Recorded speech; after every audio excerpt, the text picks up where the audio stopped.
जिनसे मेरी मुलाकात बहुत कम हुई है, 2-3 बार मुलाकात हुई है, लेकिन जब भी मुलाकात हुई, जितना भी मुलाकात हुआ, मैंने उनको बहुत सीधा साधा और सज्जन एक मेहनती किसान के रूप में पाया और बहुत ही गंभीर व्यक्तित्व के धनी व्यक्ति आज हम जिनके लिए यहाँ इकट्ठा हुए हैं उन्हें श्रद्धांजलि दे रहे हैं।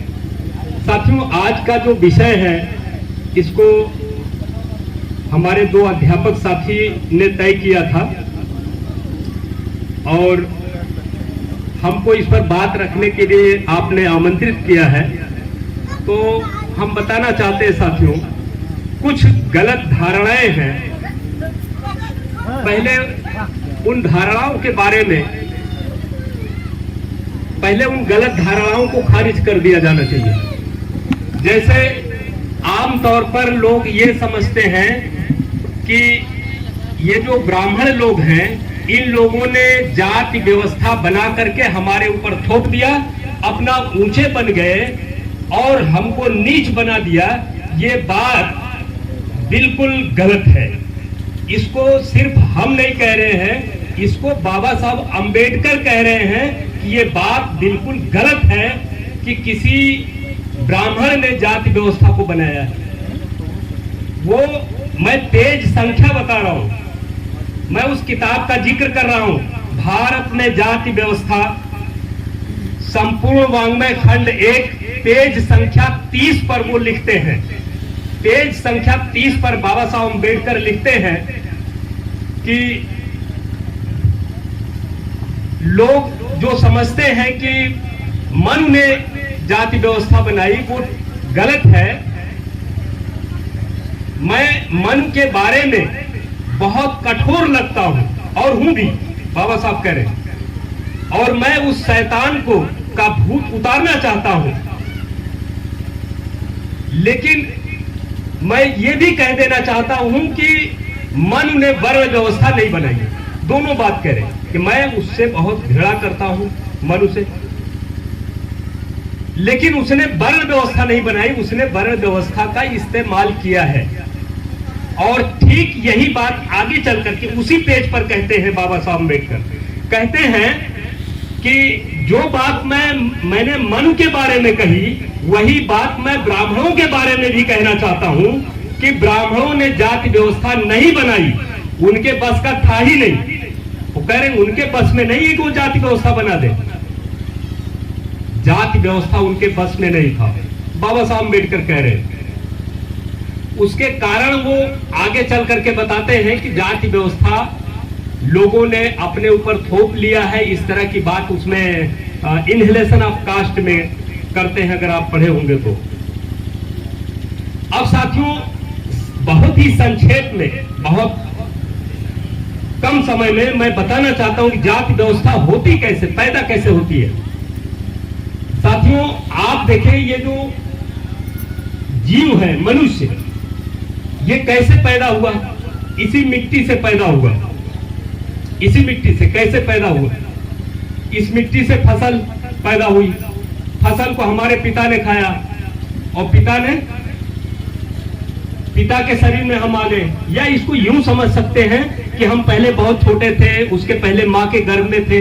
माँ के गर्भ में नहीं थे तो कहां थे? पिता की रगों में हम थे। पिता की रगों में नहीं थे तो हम कहां थे? पिता की रगों में कहां से आ गए? पिताजी हमारे जौ, चना, मटर, धान, गेहूं, इसी तरह की फसलों को खा रहे थे, अनाजों को खा रहे थे। हम, इसका मतलब हम उसमें थे, उसमें से पिता की रगों में आए। और ये जौ, चना, मटर, साग भाजी, ये सब चीजें कहां से आ रही हैं? ये इस मिट्टी से आ रही हैं। इस मिट्टी से हम यहां तक आए हैं और उसमें सबसे बड़ी भूमिका है भोजन की। भोजन के जरिए ही हम आ रहे हैं। हम इस मिट्टी से आए हैं और इसी मिट्टी में मिल जाएंगे। जो लोग कहते हैं कि ऊपर से आए हैं और ऊपर जाना है, वो एकदम पूरी तरह से धारणा वो गलत है, उसको खारिज कर दिया जाना चाहिए। दूसरी बात जो है, फिर जीव जिन तत्वों से बना होता है, हम जिन तत्वों से बने हैं, गुरुजी ध्यान दीजिएगा, जीव जिन तत्वों से बना होता है, उन्हीं तत्वों को खाए बगैर, पचाए बगैर वो जिंदा नहीं रह सकता। खाने पचाने के लिए उसको भूख लगती है, खाने पचाने की जो प्रक्रिया है उसमें उसको भूख लगती है।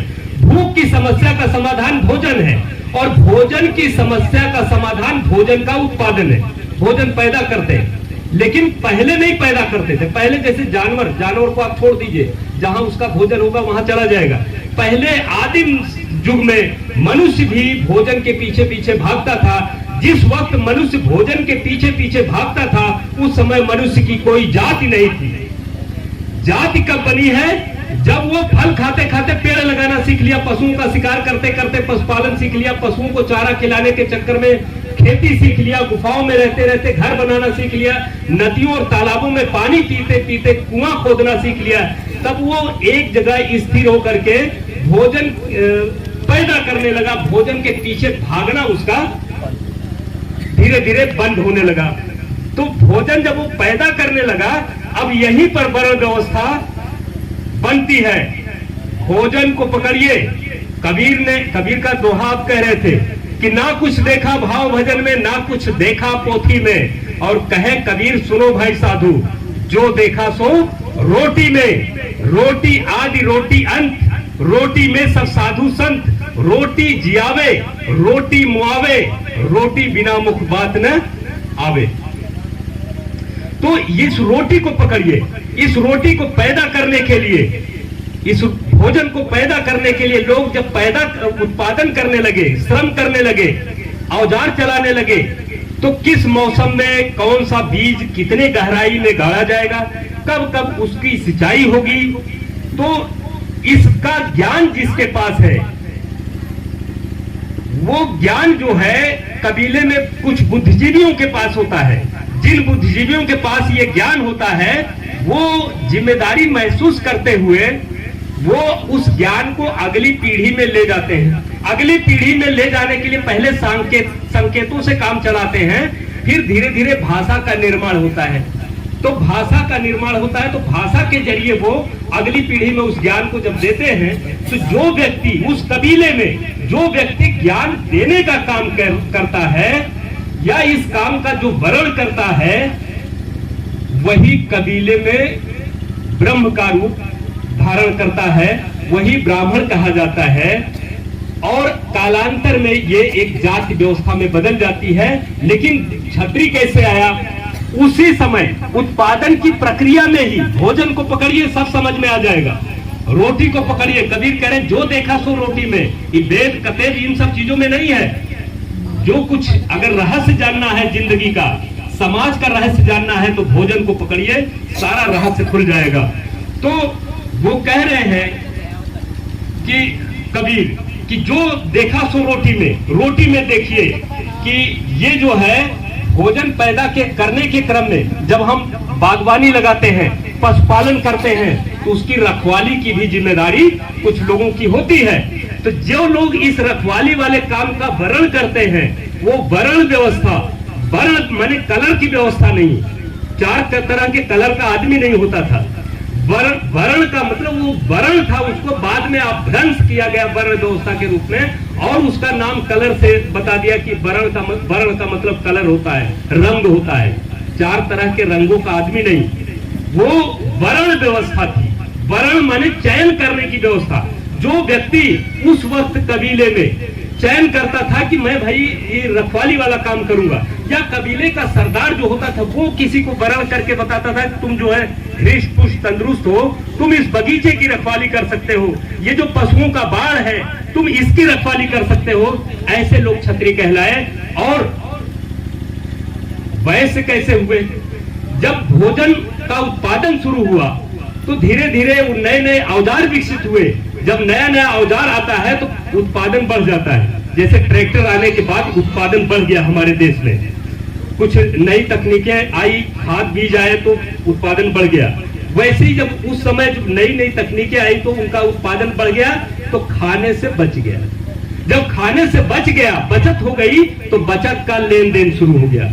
आप बताइए, जितना पैदा करेंगे पूरा खा जाएंगे, बचत नहीं होगी तो लेन देन करेंगे? लेन देन आप तभी करेंगे जब बचत होगी। तो बचत का जब लेन देन करते हैं तो उसी में जो है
जाति व्यवस्था का जहां तक सवाल है, इसकी भी रहस्य को अगर जानना है तो भाई अगर आपने कह दिया, जैसे ब्राह्मण कहता है ये भगवान ने दुनिया बनाई, अब कैसे बनाई अब ये सब बताने की जरूरत नहीं, सारा ज्ञान, अब उसका ज्ञान खत्म यही।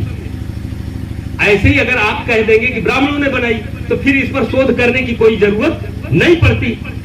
इसलिए जो है उसके तह में जाने के लिए भोजन को फिर पकड़िए कि कैसे भोजन के उत्पादन के क्रम में ये जाति व्यवस्था बनने के लिए उत्पादन व्यवस्था में 2 शर्तें जरूरी हैं।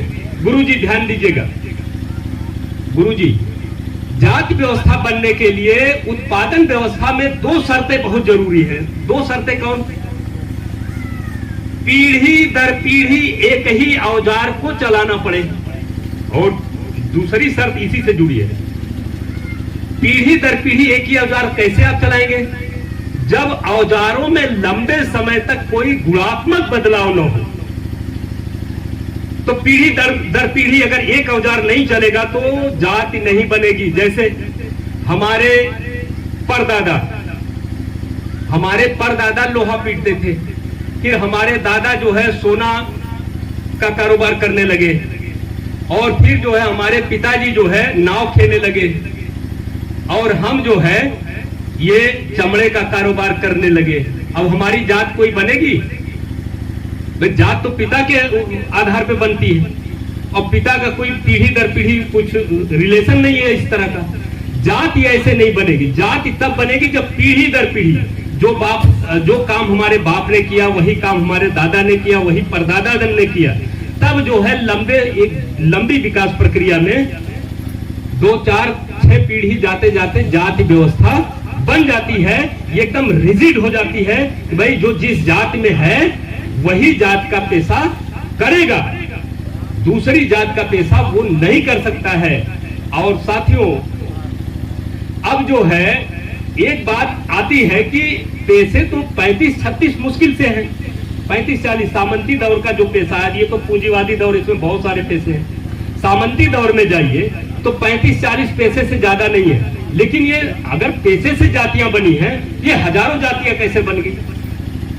हजारों जातियां ये जो बनी है उसके पीछे अलग अलग कारण है। हमारे यहाँ जो एशियाटिक मोड ऑफ प्रोडक्शन है, मतलब जो प्रोडक्शन का एशियाई तरीका है, इसमें गांव बसाए जाते थे। गांव में हर तरह की जातियों को बसाया जाता था, यानी गांव आत्मनिर्भर था। गांव आत्मनिर्भर का मतलब कि गांव में जो शासक वर्ग था उसको किसी काम के लिए दूसरे गांव में नहीं जाना पड़ता था। तो जब 2 मिनट रुक जाइए भाई। तो इसलिए जो है, इसलिए हम जो बात कर रहे हैं कि जो पीढ़ी दर पीढ़ी एक ही जात, एक ही पेशा करना, तो उस समय औजार लंबे समय तक नहीं बदल रहे थे, औजार बहुत पिछड़े हुए थे। पीढ़ी दर पीढ़ी कोई नाव खे रहा है क्योंकि पुल नहीं था। पीढ़ी दर पीढ़ी कोई पालकी ढो रहा है क्योंकि मोटर कार नहीं थी। पीढ़ी दर पीढ़ी कोई पत्तल बना रहा है क्योंकि आधुनिक पत्तल बनाने की मशीनें नहीं थी। पीढ़ी दर पीढ़ी कोई जो है कुल्हड़ बना रहा है क्योंकि आजकल के जो प्लास्टिक के सामान आ रहे हैं गिलास के रूप में, ये सब नहीं था। तो साथियों, पीढ़ी दर पीढ़ी करने से ये 2 शर्तें, पीढ़ी दर पीढ़ी एक ही औजार चलाना और दूसरा औजारों में लंबे समय तक गुणात्मक बदलाव न होना, ये दोनों शर्तें कब पूरी हुई? अब हम चलते हैं फिर आदिम काल में। तो आदिम काल में जब देखें तो कोई किसी की पत्नी नहीं थी, कोई किसी का पति नहीं, यानी कि पूरा कबीले के रूप में लोग रहते थे, उसमें कोई परिवार नहीं था। तो परिवार जब नहीं था तो ये भी नहीं तय होता था कि फला लड़का फलाने का है, उसमें तय ही नहीं होता था कि वो माना जाता था कि ये जो भी बच्चे हैं सब इस कबीले के हैं, इस गांव के। ये नहीं होता था कि फलानवा लड़का फलाने का है, क्योंकि उनको मालूम ही नहीं होता था कि किस वजह से बच्चे पैदा होते हैं। उसमें पुरुष की भी कोई भूमिका होती है बच्चा पैदा करने में, वो लोग उस वक्त कबीलाई दौर में जानते ही नहीं थे। फिर आप आगे बढ़ करके देखते हैं दास प्रथा के दौर में, तो दास प्रथा के दौर में पीढ़ी दर पीढ़ी नहीं हो सकता। यहाँ भी यहाँ पीढ़ी दर पीढ़ी क्यों नहीं हो सकता? क्योंकि जो दास मालिक है वो तय करेगा कि किसको कौन सा काम, किस गुलाम को कौन सा काम सौंपा जाए, ये कौन तय करेगा? ये दासों का मालिक तय करेगा। तो दास प्रथा तक वर्ण व्यवस्था चली जाती है। और ये वर्ण व्यवस्था, जाति व्यवस्था कब बनती है, यानी पीढ़ी दर पीढ़ी वाली बात कब आती है? जब लोहे का आविष्कार होता है, लोहे की कुल्हाड़ी बनती है, जंगल की कटाई होती है, खेतों का दूर दूर तक विस्तार हो जाता है, तब जो है उन खेतों में गुलामों को बसा दिया जाता है। और जब गुलामों को खेतों में बसा दिया जाता है तो अब यहीं पर गुलाम भी है, यानी दास है, दास की पत्नी भी वहीं पर रह रही है। तो अब जो बच्चे पैदा हो रहे हैं उनके माने जा रहे हैं कि ये उन्हीं का बच्चा है। तो पीढ़ी दर पीढ़ी अब जो काम वो गुलाम कर रहा है वही काम अपने बेटे को सौंपता है। ये बात कब आती है? जब जमीन के बदले लगान यानी सामंती अर्थव्यवस्था आती है, तब जो है जाति व्यवस्था बनती है। अब इस जाति व्यवस्था के भौतिक आधार को समझे बगैर आप इसका उन्मूलन नहीं कर सकते। देख लीजिए, आप महापुरुषों से सीखिए। बुद्ध ने जाति व्यवस्था को तोड़ने की कोशिश किया, लोग बौद्धिस्ट हो गए, लोग उनकी अच्छी अच्छी बातों को सुन करके बौद्धिस्ट बन गए, लेकिन जाति व्यवस्था नहीं टूटी। मुसलमान आए, इस्लाम को लेकर के कहे कि हमारे में मसावात है, बराबरी, लेकिन लोग उनकी बातों में आकर के उनकी अच्छी अच्छी बातों को सुन करके मुसलमान बन गए, लेकिन जाति व्यवस्था नहीं टूटी। कबीर आए, कबीर ने बहुत अच्छी बात कही, बहुत बेबाक तर्कों के साथ और बहुत कठोर शब्दों का इस्तेमाल करते हुए जाति व्यवस्था पर हमला किया, लेकिन जाति व्यवस्था नहीं टूटी। उनकी बात सुनकर, कबीर की बात सुनकर एक कबीर पंथ चल पड़ा, लोग कबीर पंथी हो गए, लेकिन जाति नहीं छोड़े। मामला आया रैदास जी का। संत रैदास जी ने भी बहुत सारे अच्छे अच्छे तर्क दे करके जाति व्यवस्था पर हमला किया। लोग रैदासिया पंथ अपना लिए उनका, लेकिन जाति नहीं छोड़ा।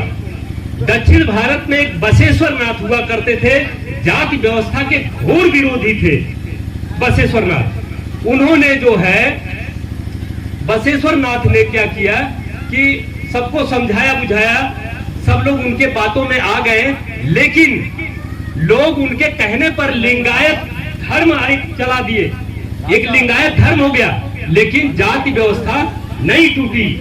और दो मिनट में समेट रहे हैं, जाति व्यवस्था नहीं टूटी।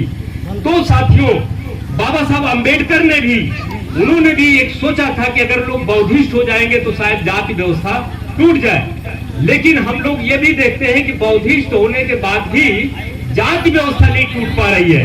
तो इसके पीछे कारण क्या है साथियों? मैं कोई यहाँ सामान है क्या, ये थोड़ा दीजिए। ये देखिए एक बोतल है, जरा इसको देखिए। इस बोतल की एक परछाई बनी हुई है, इस बोतल की एक परछाई बनी है। इस परछाई को पीटिए, उपदेश दीजिए और इसको काटिए तलवार से, परछाई खत्म होगी क्या? पानी से भिगाइए, परछाई खत्म हो जाएगी क्या?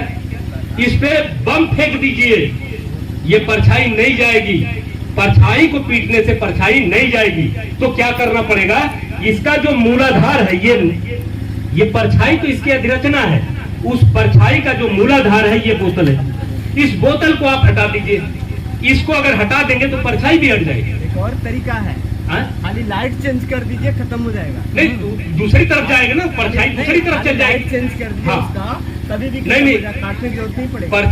परछाई जो है, हाँ तो तुम जब रोशनी खत्म नहीं कर रहेगा दीजिए तो भाई, देखेंगे पूरी दुनिया को खत्म कर दीजिए, जातीय खत्म हो जाएगी।